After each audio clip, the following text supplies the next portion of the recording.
सर्वमङ्गलस्तोत्र। ॐ ब्रह्मा विष्णु महेश्वराय इन्द्रादिदेवताभ्यो नमः।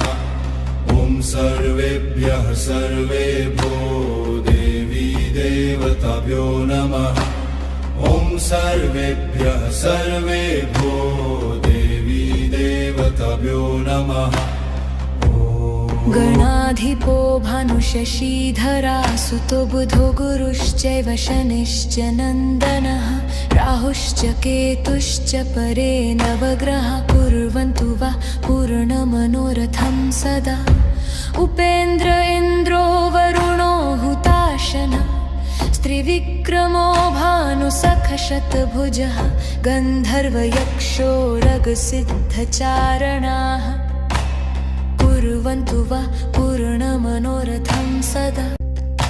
रमा च सची सत्यवती च देवकी गौरी च लक्ष्मीश्च दिति च रुक्मिणी।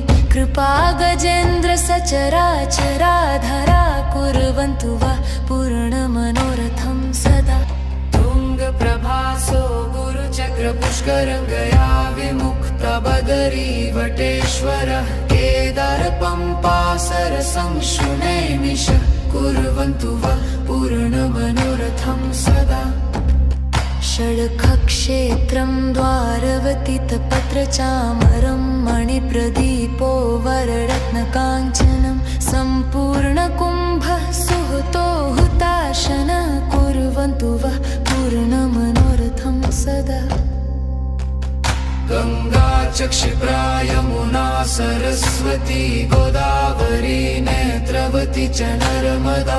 सरस्वती चन्द्रभागा वरुणा तसी नदी कुर्वन्तु वा पूर्णमनोरथं सदा। मनुमरीचि भृगुदक्ष नारदः पराशरो व्यास वसिष्ठ भार्गवः। वाल्मीकि कुम्भोद्भर्गर्गौतमः कुर्वन्तु वा पूर्णमनोरथं सदा। नलो दधीचिः सगर पुरुरवाश कुन्तलेयो भरतो धनञ्जयः। रामश्चरं वेद्यबली युधिष्ठिरः कुर्वन्तु वा पूर्णमनोरथं सदा। प्रयाणकाले यदि वा सुसङ्कुले प्रभातकाले चन्द्ररामभीक्षणे। धर्मार्थकामाय जयाय भावितं व्यासनः कुर्वन्तु मनो